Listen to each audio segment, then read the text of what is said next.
Ele precisava. Ele ia mudar. Nada deu certo na sua vida. Nada deu certo na sua vida. Ariel, ele precisava de uma motivação. Ele precisava de alguém que o ajudasse. Ele ia mudar. Ele só prejudicava a si e as outras pessoas que o amavam. Ele só se prejudicava e os entes queridos sofriam com ele. Ariel não era mau, muito pelo contrário. Ariel era bonzinho. Dentro do seu coração, só bondade. Dentro de sua cabeça, só bons pensamentos. Mas Ariel, embora bom, ele desde pequeno só fazia coisa errada. Complexado. Ele era pequenino, magrinho, franzino. É do tipo raquítico até. Ariel é do tipo raquítico até. Complexado. Ariel, ele precisava, ele tinha que mudar. Ele sabia. Era um tudo ou nada, estava na hora. Já tinha passado da hora. Ariel lembrava da mãe, a mãe que morreu. Ariel lembrava da mãe, a mãe que morreu. A mãe que morreu sofrendo por ele. A mãe que morreu pedindo: Ariel, mude de vida. Ariel, mude de vida. O mudar de vida significava: largue a droga, largue a maconha, largue o crack, largue a cocaína. A mãe que morreu pedindo para ele: largue a droga, Ariel. Ariel, ele se meteu jovem no inferno das drogas. Ariel foi bobeira. Ele não soube falar não no colégio. E de bobeira entrou neste mundo do inferno. Entrou no mundo das drogas. Foi bobeira. Ele não soube falar não. Ele teve medo de falar não. E de repente estava envolvido. E de repente estava viciado. Precisando de droga todo dia. Precisando. Ele começou a pegar coisas de casa, radinho, coisas pequenas, relógio do pai, relógio da mãe, até a aliança da mãe ele vendeu, até a aliança da mãe ele vendeu, ele se arrependia do que fazia, mas o vício gritava, falava mais alto. A mãe já não deixava nada em casa. Ele foi pegando tudo. Depois chorava.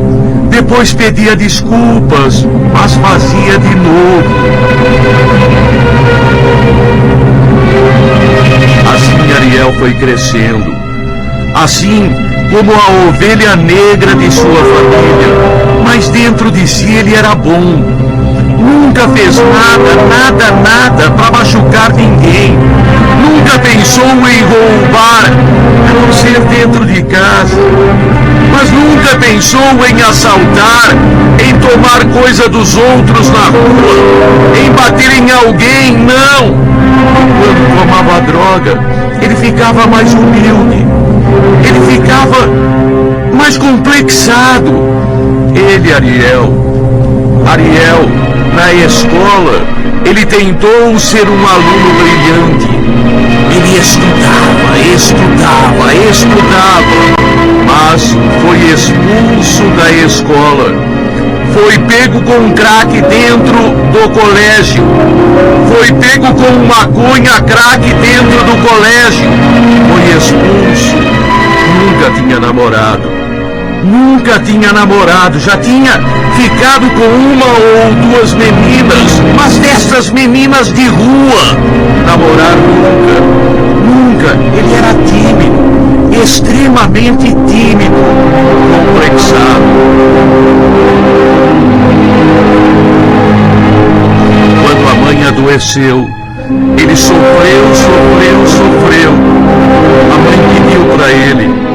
mãe, condenada à morte, pediu antes de morrer: meu filho, largue as drogas. Ele não conseguiu.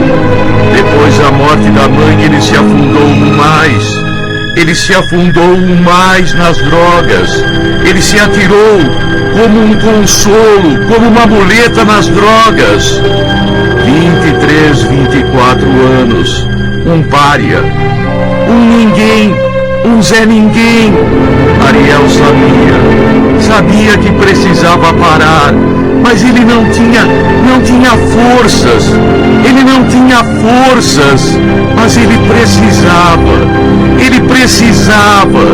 Ele um dia foi na igreja, numa igreja crente, ouviu a pregação, falou: eu vou largar. Mas naquela mesma noite, lá estava ele fumando crack. Lá estava ele na droga de novo. Ele não tinha jeito. Ele pensou em se matar. Quando faltava a droga, ele ficava desesperado. Foi um dia que uma moça o parou na rua. Uma moça bonita, Neuza. Ariel, você me conhece? Eu te conheço, Ariel. É que você nunca olhou para mim. Eu moro aqui há 20 anos, desde que nasci. Neuza tinha 20 anos. Morava no bairro desde que tinha nascido. Ariel nunca tinha prestado atenção nela. Neuza veio com conselhos para ele. Ariel, a gente percebe que você é bom. A gente percebe que você não é desse tipo de drogueiro. Por que você se atirou no meio deste inferno? Eu não consigo sair. Ariel, a Neuza, que o interpelou no meio da rua, Ariel até chorou. Ele queria sair, ele sabia, precisava sair deste mundo das drogas. Neuza disse: eu vou te ajudar.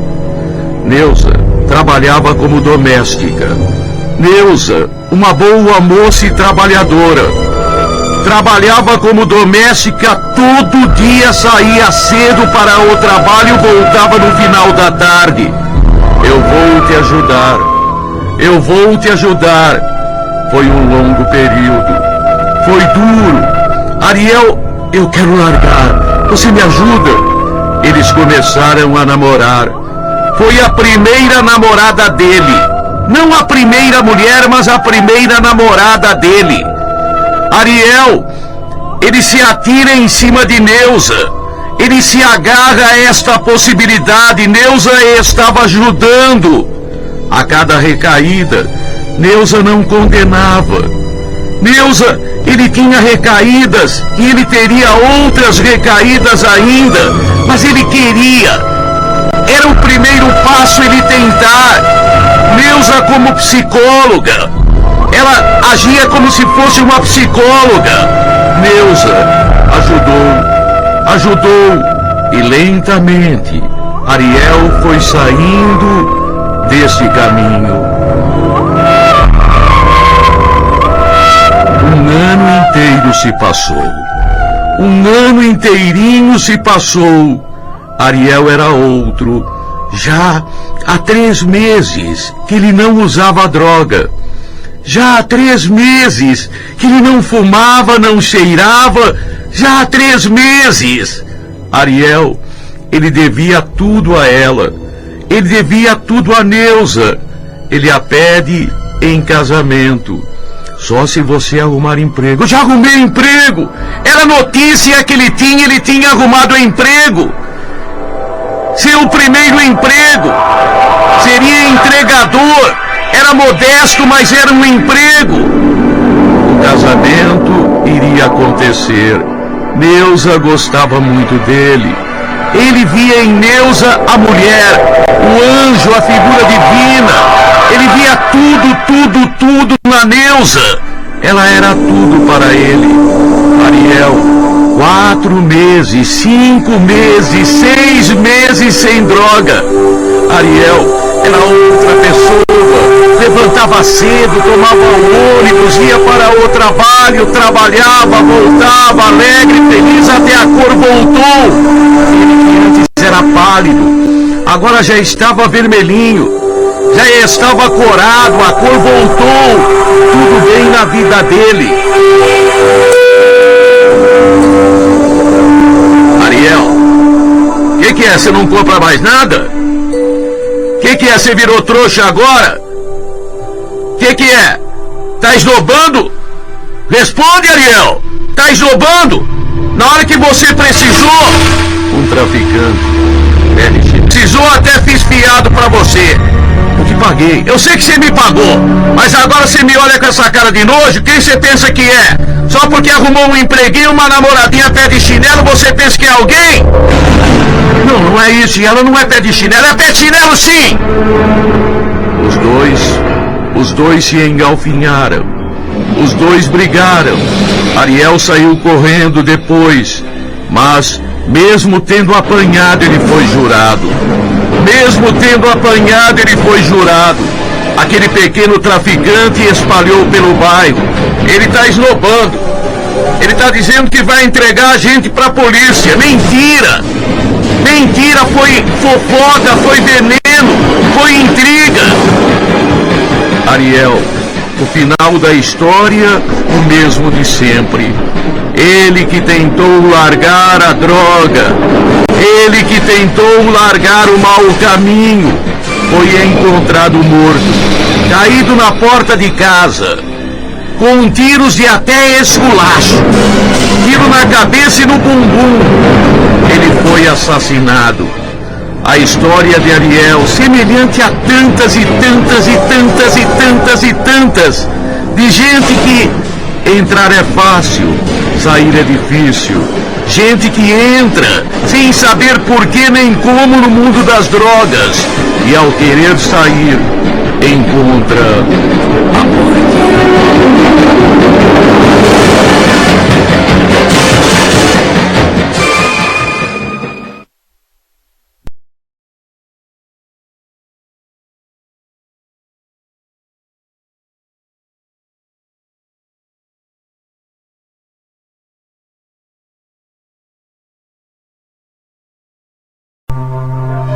Ô seu Gil, tudo bem? Eu ouço todo dia seu programa. Eu ouço, o senhor me conhece, já fez reportagem comigo. Eu agora tô numa boa, já cumpri pena. Outro dia eu tava ouvindo seu programa, o senhor contou a história de um cara azarado. Por que o senhor não conta a história do Zebrinha? Eu conheço a história do Zebrinha. O Zebrinha, a história dele... Nossa, que cara azarado, seu Gil. Conta a história do Zebrinha. A turma da detenção antiga, todo mundo se lembra do Zebrinha. O Zebrinha, quer que eu conte pro senhor contar? Sentamos e ele me contou a história que eu conto agora. Um ex-detento da detenção que me encontrou me contou a história do Zebrinha. Não é Zebrinha, é Zebrinha. Zebrinha. Zebrinha, a história do qual eu conto pra você agora. Zebrinha. Tudo deu errado na vida dele.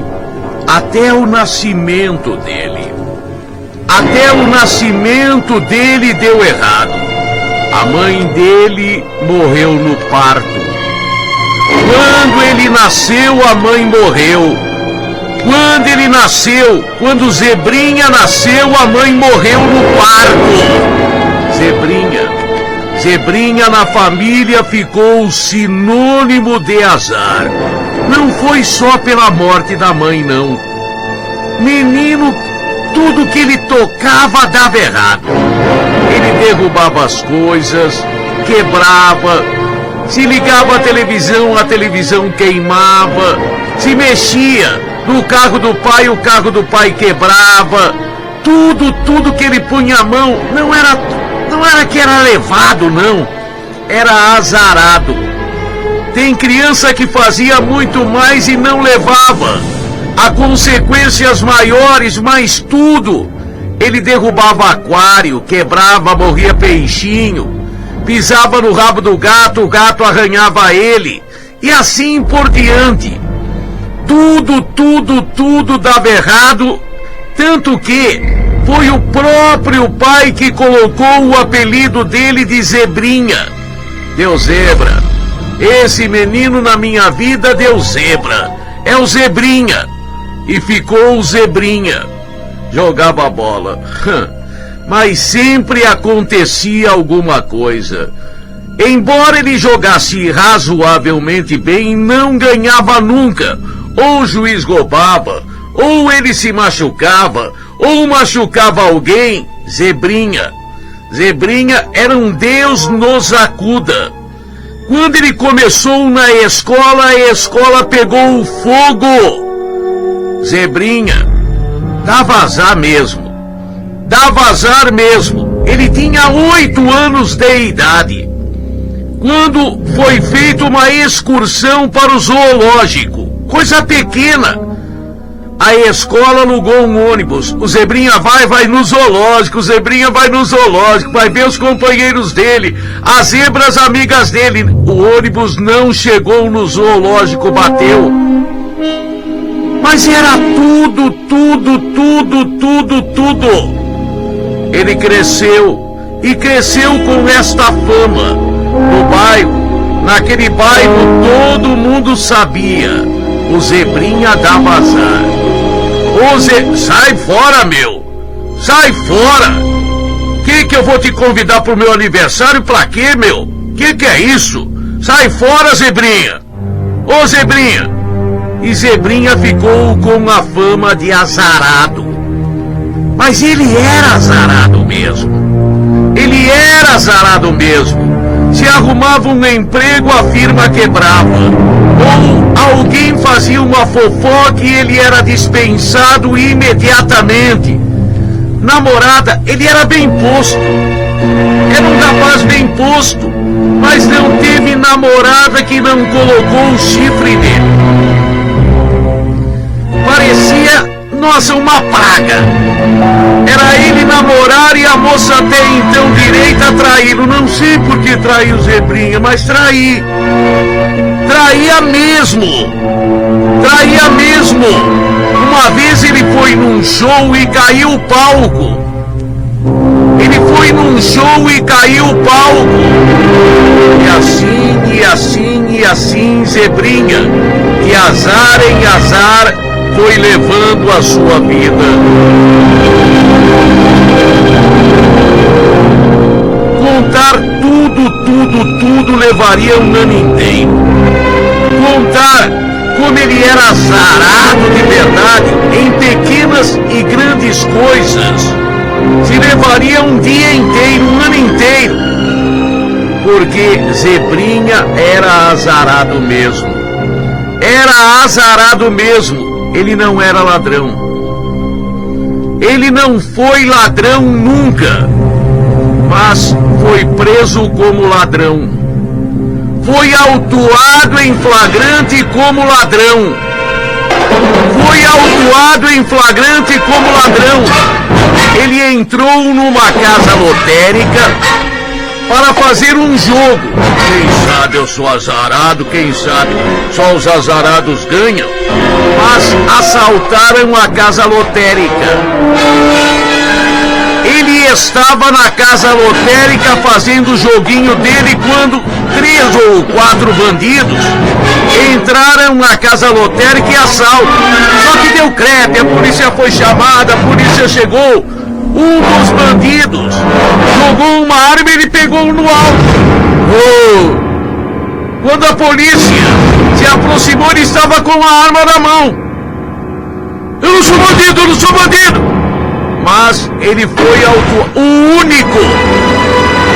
Os bandidos verdadeiros fugiram. Ele com a arma na mão foi preso.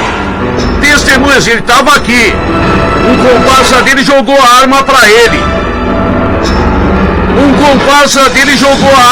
ele. Ele foi autuado em flagrante de assalto. Foi autuado em flagrante de assalto, Zebrinha. O Zebrinha ladrão, puxa vida, quem vê cara não vê coração, hein? Nossa, a gente sempre pensou que o Zebrinha era um cara direito, além de azarado ladrão. Condenado a 6 anos, 5, 6 anos de prisão. Ele foi para a cadeia. Ninguém queria a companhia do Zebrinha. A cela em que ele ficava era revistada toda hora. Ele estava numa cela, inicialmente não na detenção. Ele estava numa cela, numa cadeia normal, não detenção. A turma começou a cavar um túnel. A polícia descobriu. O Zebrinha pisou naquela terra fofa e ficou com o sapato sujo de lama, como lama dentro da cela. Além de azarado burro, deram um cacete nele. Os presos, esse cara dá um azar terrível. Transferiram depois da condenação ele para a casa de detenção, o Zebrinha. Foi na casa de detenção que ele conheceu a irmã de um presidiário. Ela gostou dele. Ele gostou dela. Começaram a namorar. Foi na casa de detenção que ele conheceu aquela moça. Ela se apaixonou por ele. Ele jurou inocência. Eu não tenho culpa. Eu sou azarado. Eu tiro seu azar. Eu tiro seu azar, foi o que a moça falou. Mas eu tenho ainda muito tempo para cumprir. Eu te espero. Todo final de semana a moça ia visitar o irmão. Enquanto o irmão esteve preso, o irmão saiu, ela continuou a visitar o Zebrinha. Zebrinha agora tinha uma companheira fiel.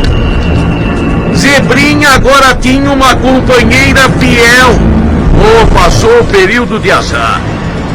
Durante 2, 3 anos nada aconteceu. Foi o melhor período de sua vida, mas ele estava preso. Finalmente saiu a sua liberdade. Lá estava ela na porta da detenção a esperá-lo. Ele imediatamente foi para a casa dela. Se amaziou de cara. Nem voltou para a família dele. 2 dias depois ela morreu atropelada.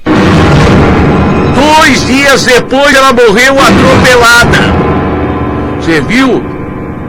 O Zebrinha, a mulher dele morreu atropelada. Que cara azarado. E o final da história? O final da história não sei. Deus queira que não me dê azar contar a história do Zebrinha. O rapaz falou, se eu já tinha visto história assim, é tudo real, seu Gil. O Zebrinha todo mundo conheceu na detenção antiga. Ele namorou com a moça, 2 dias depois que ele saiu, estava vivendo com ela, ela morreu atropelada. Aí ele sumiu. E ninguém quis mais saber dele. O Zebrinha era o cara mais azarado daquele que o senhor contou outro dia. Conta essa história. Contei.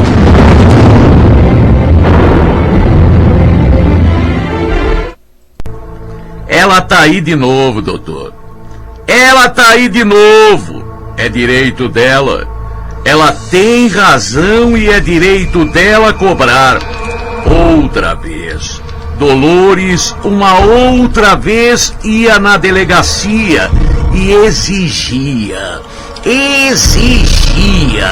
exigia providências, investigação, solução para a morte do marido dela. O marido de Dolores, o marido dela, Orestes, havia sido assassinado. O marido dela havia sido morto na porta de casa. E ela jurou, não descansaria, não daria tréguas enquanto o assassino não fosse para a cadeia. Dia e noite ela perguntava. Dia e noite ela se mexia. Dia e noite ela procurava, se informava, investigava. Ela não descansaria até que justiça fosse feita. Dolores, ela tá aí de novo, doutor. É direito dela. Ela quer falar com o senhor. Manda entrar. E de novo Dolores entrava na sala do delegado titular daquele distrito pedindo não, exigindo, doutor. Já tem novidade? Já tem pista maior? Já tem pista melhor? Já tem pista definitiva da morte do meu marido? O senhor se lembra de mim? Lógico. Infelizmente, até agora, nada.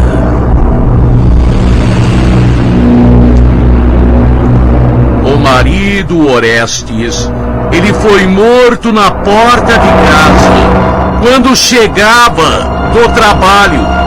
Quando chegou de mais um dia de trabalho, 2 tiros, um na cabeça, outro no peito, 2 tiros, o mataram. Orestes, homem bom. Orestes, homem trabalhador. Orestes, uma pessoa comum. A polícia procurou e não achou o inimigo. Mas a mulher achou. Foi a mulher que achou.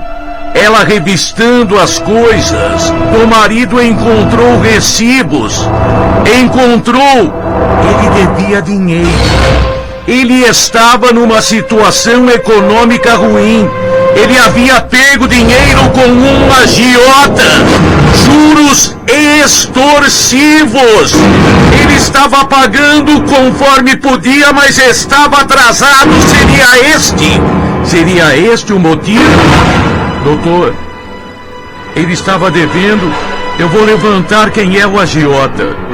Ela levantou a firma dele, conversou com amigos dele. Olha, eu não sei quem é, mas o cara que empresta dinheiro aqui é fulano. A polícia chegou no fulano e investigou e... nada. Uma vez ele havia discutido no trânsito. Anotou uma placa para jogar no bicho. Sabe quando a pessoa discute e anota para jogar no lixo? Não tinha as letras. Ela levantou pelo tipo de carro. Quem era o cara? A polícia chegou nele. Nada. Doutor, eu sei que a polícia tem muita coisa para fazer, mas a vida do meu marido foi tirada. Ele foi assassinado friamente. Eu quero que a justiça seja feita. Eu não quero tirar a sua paz e tranquilidade, doutor, mas eu só quero cobrar o seu trabalho. O seu, sem ser malcriada, doutor. O senhor ganha para isso. O senhor tem que investigar, tem que descobrir, tem que mandar para a cadeia quem matou o meu marido, doutor. Doutor, eu levantei.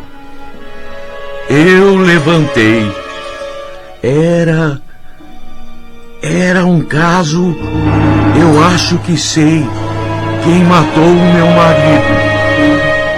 Eu acho que sei, só que o senhor precisa encontrar provas. O senhor precisa investigar. Eu nunca desconfiei, mas meu marido tinha um caso. Com uma vizinha. Não era vizinha, ela não é vizinha de parede e meia. Não era vizinha de parede e meia, mas é da mesma rua. Eu levantei, doutor. Eu levantei. Ela é uma mulher briguenta. Será que ela queria que meu marido me abandonasse e fosse morar com ela? Será que foi esse o motivo? Uma briga entre ela e ele? Ou será que o marido dela descobriu e por isso matou o meu marido? Doutor, investigue. Eu descobri. Eu acho que cheguei no X da questão. Eu acho que agora a pista é definitiva. O delegado agradeceu e mandou os investigadores buscarem a vizinha. Ela veio, pálida, branca, sem cor nenhuma. É verdade. Ninguém sabia. Nunca ninguém desconfiou. Nunca eu contei pra ninguém. Mas eu tinha um caso com ele. A gente não é que se gostava. A gente se gostava na cama. Ele veio umas 4, 5 vezes na minha casa. Eu não sei como é que vazou isto. Ninguém sabia. Não, meu marido nem desconfia, doutor, ele vai saber. Ele tem que saber. Ele é suspeito. E o marido da mulher foi levado à delegacia. Doutor, eu jamais desconfiei da minha mulher. Minha mulher pode perguntar no bairro. Não existe uma só pessoa que tivesse uma desconfiança da infidelidade da minha mulher. Não há uma só pessoa que pudesse testemunhar a infidelidade dela. Não era o marido. Não era amante. Não era o marido. Não era amante. O delegado continuava sem pistas.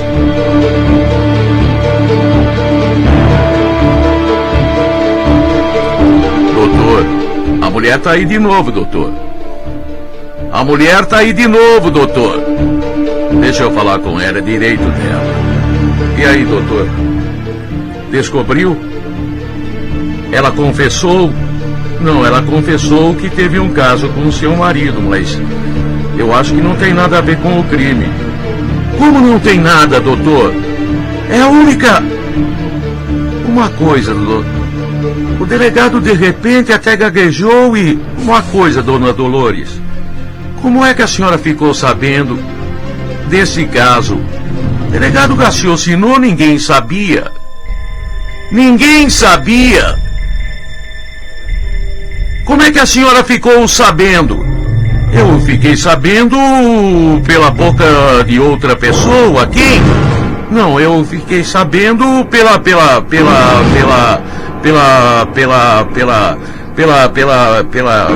Eu fiquei sabendo, doutor. Será? De repente, um estalo. O delegado... Dona, será que a senhora não sabe demais? Será que a senhora não seguiu seu marido e viu ele entrando na casa dela? Eu realmente vi. A senhora sabia antecipadamente que ele tinha uma amante? Não, eu não sabia. A senhora disse agora que seguiu. Eu segui, mas eu não vi nada. A senhora não viu porque eles trancaram a porta, mas a senhora sabia. Bem, eu sabia. Doutor, fui eu mesmo. Ela insistiu. Ela dizia, jamais descansaria enquanto a polícia não descobrisse quem matou o marido dela. Foi ela mesmo. Ela descansou, presa, não sei. Foi ela mesma, ela tanto insistiu, tanto fez que a polícia descobriu. Foi vingança. Ela ficou sabendo que o marido tinha outra. No auge da raiva naquela noite, quando ele chegou, ela pegou uma arma que ele possuía e ninguém sabia, atirou nele e depois chorou e depois, doutor, descobre, doutor, descobre. O doutor descobriu.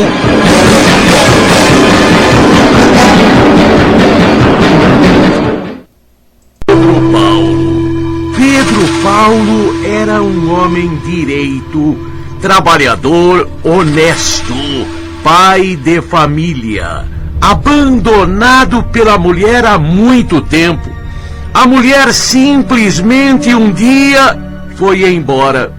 Sem bilhete, sem nada, sabe-se. Ela fugiu com outro homem, abandonou marido e 3 filhos. Nunca mais se teve notícias dela. Aliás, sabe-se, ela está vivendo com outra pessoa. Soube-se, ela já namorava com esta pessoa há muito tempo, mesmo casada. Abandonou, traiu e foi embora. Pedro Paulo se abateu. Moralmente se abateu, lógico. Foi um duro golpe na sua vida, o abandono da mulher, mas ele precisava, pelo menos aparentemente, ser forte. E pelo menos aparentemente ele foi. Pegou as rédeas da casa, ficou cuidando de seus 3 filhos, 2 meninos, uma menina caçula, e foi em frente. Nunca ninguém viu Pedro Paulo falando mal da mulher. Nunca ninguém viu Pedro Paulo reclamando, se nas suas horas de solidão, se nas suas horas solitário, ele chorou, reclamou, lamentou, não se sabe. Na frente dos outros, não. Nunca ele falou uma palavra má da mãe para os filhos.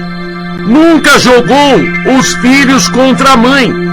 Quando perguntavam da mãe, ele dizia: ela casou de novo. Era direito dela. Se ele pensava desta maneira, não se sabe, mas falava assim. Homem direito, homem bacana.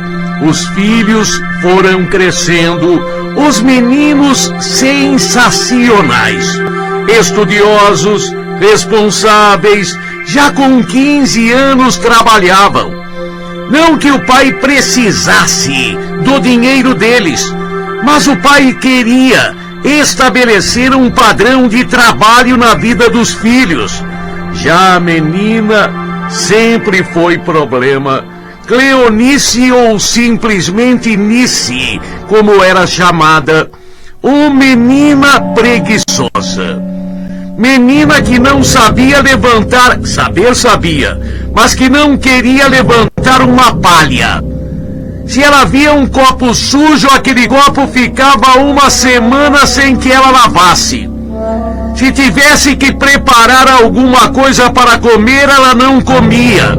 Se tivesse que lavar uma peça de roupa, ela não lavava. Menina preguiçosa, desde criança.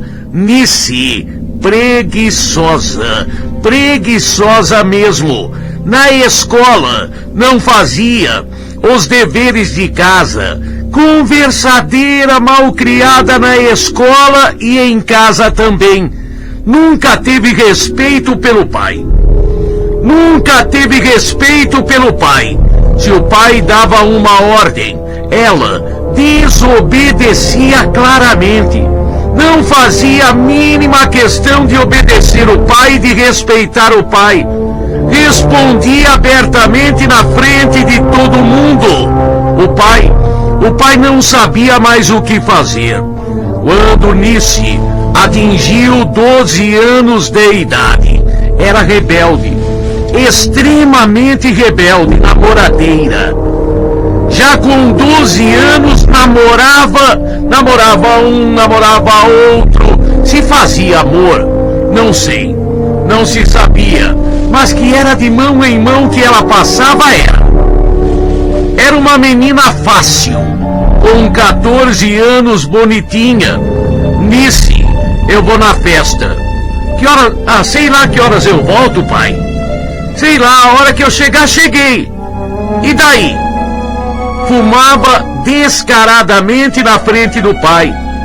Diziam, ela também fumava crack. Isso eu não sei, mas era o que falavam.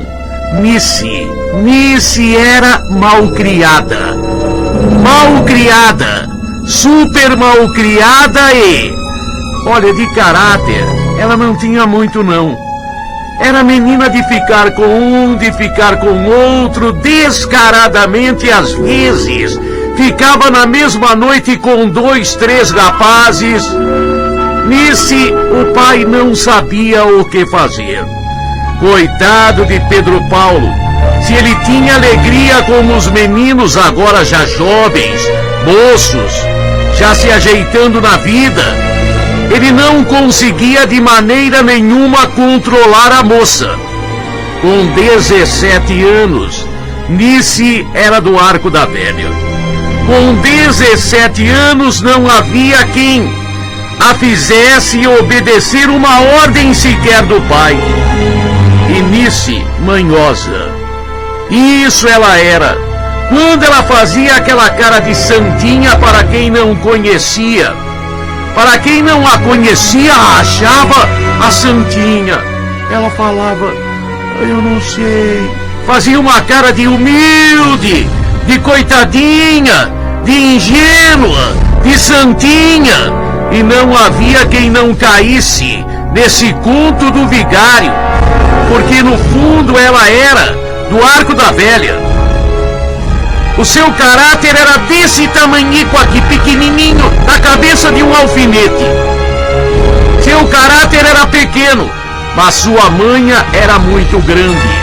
Com 19 anos, ela já era bem rodada. Super bem rodada. E uma menina sem eira e nem beira. Saía, voltava quando queria, noites fora de casa. Foi quando mudou para o bairro, aquela nova família vindo do interior.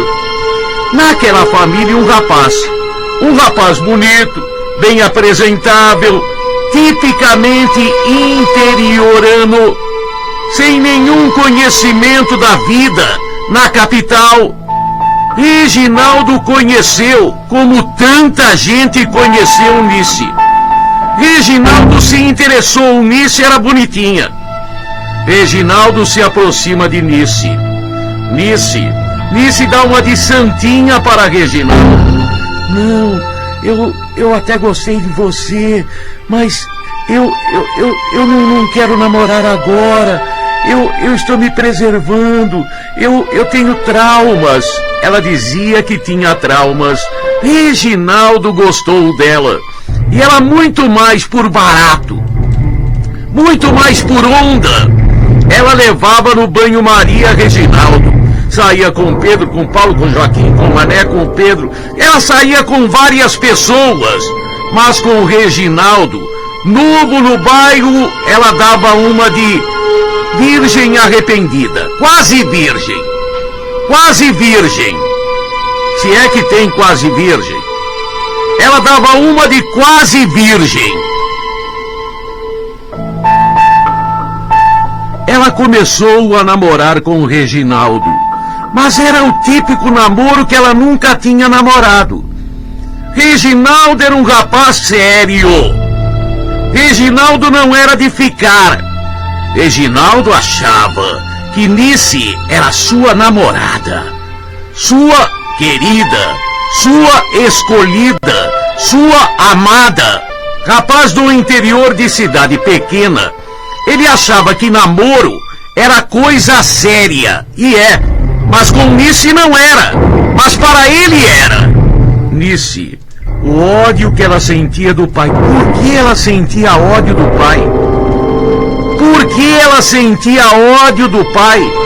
Se o pai fez de tudo para ela, por que ela sentia ódio do pai? Não sei. Não sei. Porque o pai tentava controlar a sua vida? Porque o pai tentava colocar ordem na desordem que era a vida dela.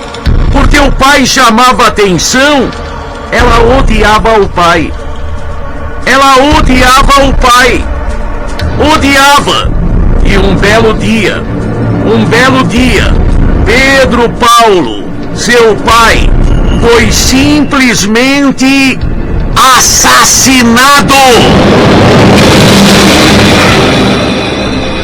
Pedro Paulo, o pai, homem direito, chegava do trabalho, foi atocaiado e morto com várias facadas. Foi a faca que ele foi morto. Não foi difícil para a polícia descobrir quem havia matado Pedro Paulo. Testemunhas viram. Não foi nem investigação. Testemunhas viram, falaram, contaram quem matou aquele homem. Quem matou aquele homem de 45 anos de idade. Quem matou aquele homem foi Reginaldo, o namorado da filha. O namorado da filha. Reginaldo foi preso. E Reginaldo confessou plenamente. Matei e mataria de novo. Matei e mataria de novo. Eu namoro a filha dele. Sabe o que ele fez? Foi ele que violentou. Ela inventou tudo isso. Com ódio do pai e sabendo que o namorado era meio boboca. Sabendo que o namorado era crédulo, que acreditava nela. Ela inventou que o pai a violentava. Que o pai havia sido o primeiro na vida dela e continuava a violentar. Ela fez o papel de coitadinha. Ai, meu pai, eu tenho trauma. Eu não quero fazer isso porque eu tenho trauma. Papai abusa de mim desde que eu era pequenininha. Mentirosa. O namorado revoltado matou o pai dela. Na delegacia ela contou, não, meu pai nunca fez nada, mas eu contei pro meu namorado, se ele matou é problema dele. Eu tô arrependida? Não, eu não quis que ele matasse. Eu inventei essa história porque inventei.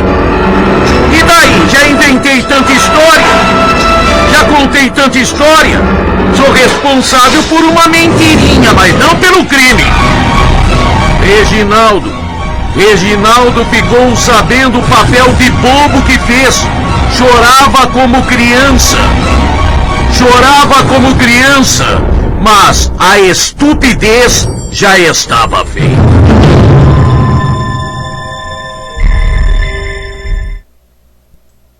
Na Record, você ouve Gil Gomes, o maior contador de histórias do rádio brasileiro.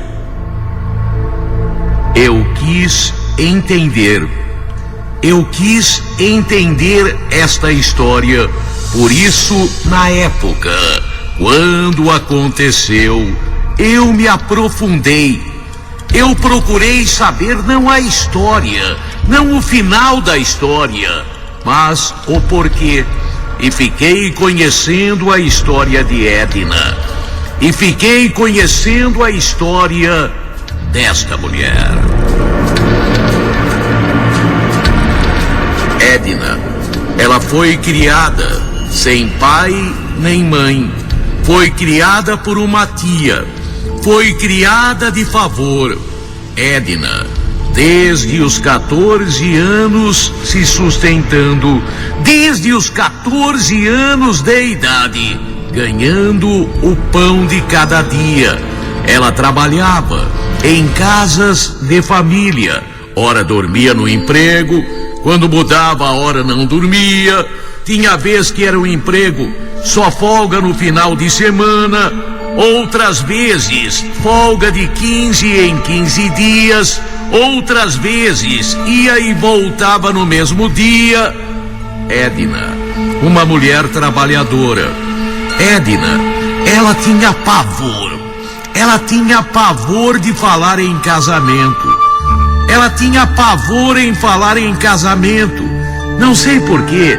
Talvez porque foi criada sem um lar. Talvez porque foi criada sem pai nem mãe. ela tinha pavor. Ela não queria namoro, não queria namorado, até falavam que ela era meia sapatona. Não era. Ela tinha medo, tinha muito medo. Solteira, 21, 22, 25 anos, foi quando ela conheceu aquele homem. Foi quando ela conheceu Aguinaldo. Tão logo ela conheceu, se apaixonou. Demorou para conhecer alguém. Quando conheceu, se apaixonou. Em pouco tempo, estava morando com Aguinaldo. Em pouco tempo, deixou a casa da tia e começou a morar com Aguinaldo. E em menos tempo ainda ficou grávida.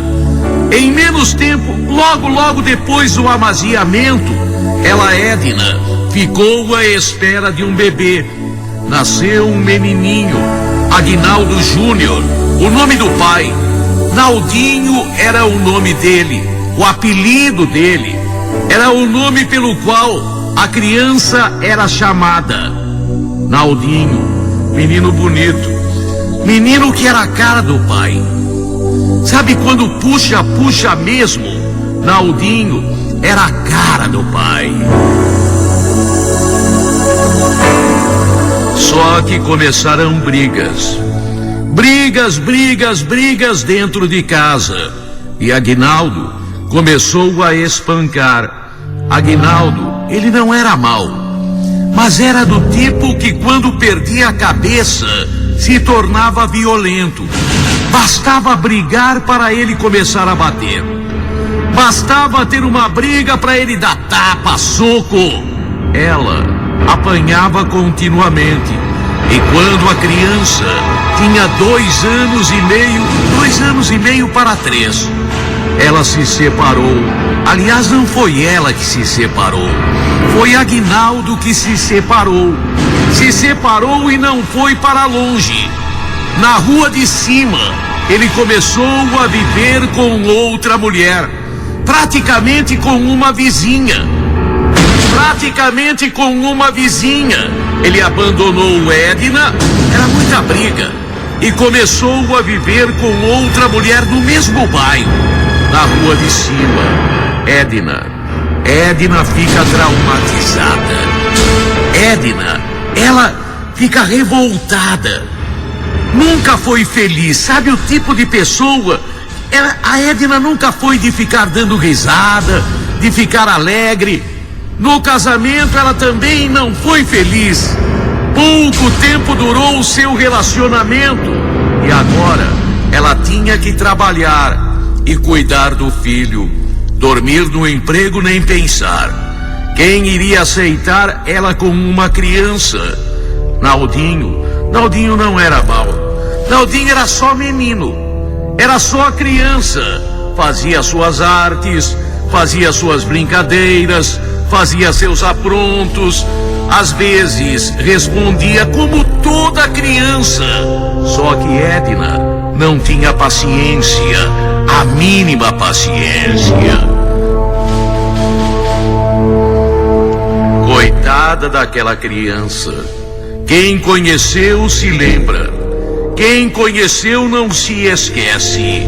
Ela batia, contínua e constantemente. Você parece teu pai. Você parece teu pai. Ela sempre dizendo a mesma coisa.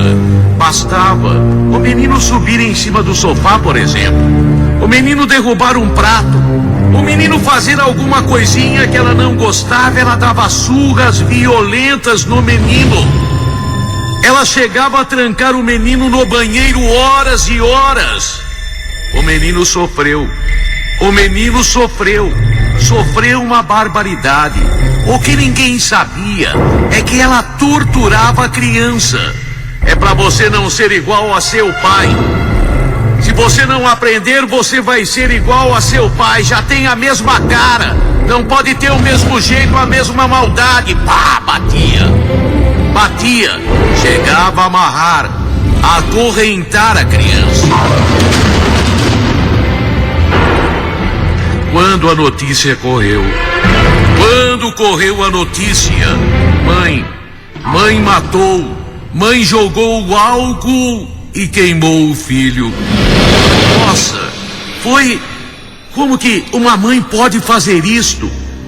Ela simplesmente, num pequeno apronto, o menino derramou o café que ela tinha feito.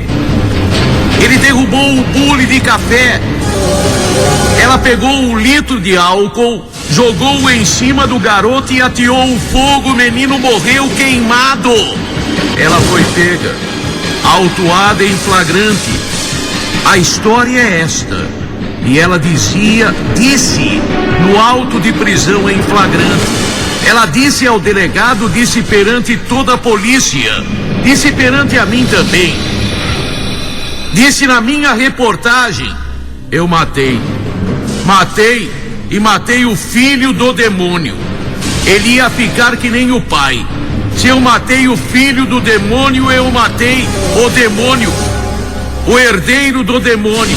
Não me arrependo. Não me arrependo. Fria. Não me arrependo. Matou seu filho de 8 anos e disse: eu matei o filho do demônio. Ele sempre pareceu o pai. Tinha a cara do pai. Ia ficar igual o pai. Eu livrei o mundo de um demônio. Foi condenada a 33 anos de prisão, maus tratos e homicídio.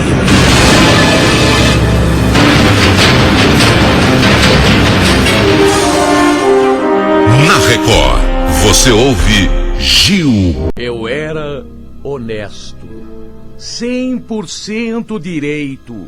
Nunca havia cometido nada de errado.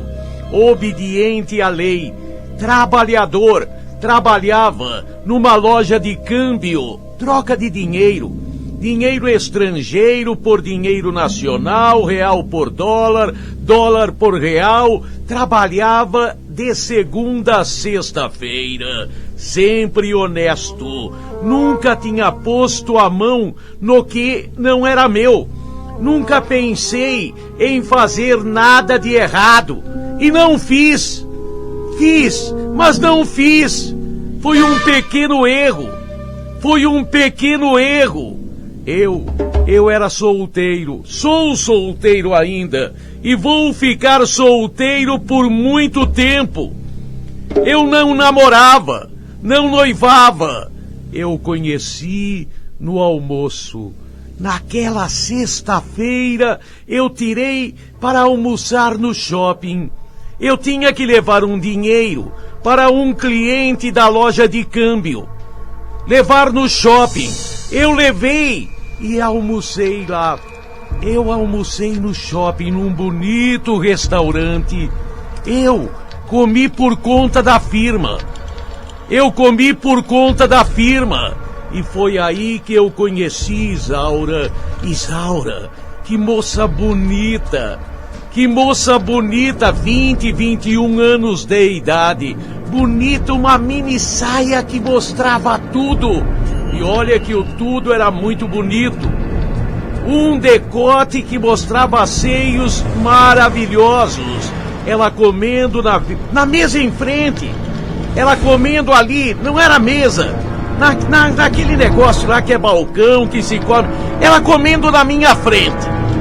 Ela olhando pra mim, olhava pra mim e sorria. E eu que não sou o atirado, olhava para as pernas dela e sorria, e ela sorria também. Foi ela que veio puxar conversa comigo. Foi ela que veio falar comigo. Eu nem acreditei. Um avião daqueles. Uma mulher tão linda e bem vestida. Embora com roupas provocantes, se via, era roupa de marca. Um perfume estonteantemente abrasador. Ela respirava sexo. Ela emanava sexo. Eu fiquei doido. Ela me perguntou: como é seu nome? Eu disse Ismael. Foi ela que me cantou. Foi ela que me cantou. Eu sou tímido. Ela perguntou o que eu fazia. Eu não respondi. Eu menti. Trabalho com meu pai. Meu pai é dono de indústria. Disse eu. Eu quis contar papo. Eu quis contar papo. Foi meu erro. Foi meu erro. E ela disse: o que você vai fazer à noite? Eu estou com vontade de descer. Descer? Eu não entendi a princípio. Eu não entendi. Descer para onde? Para a Baixada? Eu quero ir para a Baixada. Quer me levar? Foi ela que me cantou. Foi ela que me cantou. Eu ia deixar passar aquela oportunidade. Eu ia deixar passar aquela oportunidade. Ela me deu um telefone e disse: me liga. 8, tá bom? 8 da noite. Tava bom, tava bom, tava bom. Eu pensei, pego um ônibus com ela. Pegar ônibus? Filho de industrial. Meu pai industrial, dono de loja de indústria. Pegar ônibus? Eu ia pedir ao dono da firma se ele me emprestava o carro da firma. Se ele me emprestava o carro da firma. E dinheiro? Eu tava duro. Eu ia pedir um vale. Eu ia pedir um vale. Voltei para a firma doido. Eufórico. Estava maravilhado por Isaura. Ia ser uma viagem. Ia ser, olha, um programaço. Um programão. Ela era linda. Aonde a gente ia ficar, sei lá, num motel qualquer. Eu ia levá-la, mas eu ia tirar um vale. Justo naquela tarde, meu patrão, ele não voltou. Eu esperando, a hora de sair chegando. Eu já tinha preparado até o vale. Quando eu pedi a vale, nunca tinha pedido uma importância grande. O patrão chiava, mas dava. Ele sempre dava o vale. Chiava, reclamava, mas dava o vale. Naquele dia, a secretária dele foi que me informou: o patrão não vem. Como não vem? O patrão não vem. Só na segunda-feira. E o meu dinheiro? E o meu vale? E o empréstimo do automóvel? E Isaura? E a bela menina, como é que eu faria? Eu fiquei transtornado. Eu estava imaginando uma noite, um final de semana gigantescamente bonito, cinematograficamente bonito. E agora sem um tostão no bolso. Sem carro, nem para pegar ônibus dava meu dinheiro. E ela não ia de ônibus. Eu com aquele telefone, com aquela bela mulher, e o patrão, ele nunca faltou. Justo naquele dia. E se eu fizesse o seguinte? E se eu telefonasse para ele? Não. Telefonar para patrão, ele ia falar não. E até me mandar embora pela minha audácia. Pelo meu descaramento de telefonar para ele para pedir vale e carro emprestado. Foi por isso que eu não pedi. Eu lidava com dinheiro. Peguei 2.000. Na segunda-feira, eu iria explicar. Eu não ia gastar tudo aquilo, mas já que ia pegar bastante para poder me mostrar. Peguei o carro na garagem. A chave ficava no escritório. Era um carro não em nome da firma, em nome do patrão. Bonito carro, carro novo. Ah, eu me senti o rei. Telefonei para Isaura. Marquei, peguei o carro e vamos embora. Foi um fim de semana daqueles. Na sexta-feira, a gente dormiu num hotel. No sábado, em outro hotel. Tava na hora de vir embora. Ah, Benzinho, fica. Ah, Benzinho, fica. Quem é que pode resistir? Uma mulher como Isaura dizendo: ah, Benzinho, fica. Ah, Benzinho, fica. Eu fiquei. Na noite do domingo eu bebi todas. Na noite do domingo eu tomei uísque. Nunca tinha tomado uísque na minha vida. Uísque 15 anos, 12 anos, nem sei o que é isso. Nem sei o que é isso. Gastei uma nota. Fui dormir pra lá de Bagdá. Fui dormir, nossa, tonto, nem sei se vi a Isaura naquela noite. Acordei com ela na segunda-feira, sol alto, que horas são? Meio-dia. Meio-dia, segunda-feira. Hora de trabalhar já tinha passado há muito tempo. Vou telefonar. E falar o quê? Bebi, peguei dinheiro, peguei o carro e bebi. Eu tinha que inventar. Vamos embora. Ah, Benzinho. E a gente ficou se agarrando mais uma vez. 2, 3. 3 horas da tarde. Às 3 da tarde eu paguei a conta do hotel. O dinheiro terminou. O dinheiro acabou. Mal deu pra colocar gasolina no carro. R$2.000, mas valeu a pena. Foi no pedágio. Foi na volta no pedágio que a polícia rodoviária me parou. Documento do carro. Documento do carro eu não tinha.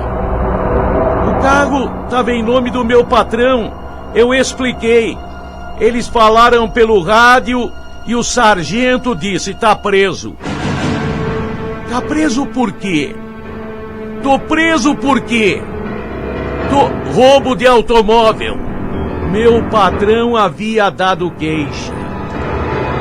Meu patrão havia dado queixa do roubo, do furto, sei lá como é que é. É furto, né? É furto, foi sem violência, sem emprego da força, sem ameaça. Furto de dinheiro. O dinheiro também. Ele registrou queixa de furto de automóvel e de dinheiro. Lá estava eu preso. Soltaram a Isaura. Ela falou que não tinha nada a ver com isso, que ela era estudante, que eu tinha conversado com ela, que eu não tinha dito nada. Soltaram e eu fui pra cadeia em São Bernardo. E lá estou na cadeia em São Bernardo, tomei uns piripapos, tomei um sabef, sei lá como é que fala, apanhei que nem cachorro magro. Ladrão. Tira a fotografia do ladrão. Tira a fotografia do ladrão e vira pra cá, de lado, vira pra direita, fica de frente, de costa, pro outro lado, tira a fotografia dele, impressão digital, bandido. Um otário como eu, bandido. Um otário como eu, bandido, que nunca na vida tinha feito nada de errado, tô na cadeia. Posso dar um telefonema? Telefonei pro meu pai. Tadinho do meu pai, chorou. Meu pai é pobre. Minha família é pobre. Arrumaram um advogado. Eu fiquei uma semana preso. Foi flagrante, quebraram o flagrante. Mas foi flagrante. Eu roubei, não roubei? Peguei o dinheiro, não peguei? Estava errado, mas estava certo. Eu ia pagar, ia devolver o automóvel. Eu devia ter deixado um vale assinado, mas também não valia nada. Mas o patrão foi bem canalha. Ele sabia que eu era direito. Ele sabia que eu não era bandido. Uma semana preso. E voltar para a firma como? Eu voltei que nem cachorro magro. com o rabo no meio das pernas. Voltei, aqui você não entra. Aqui não é lugar de ladrão.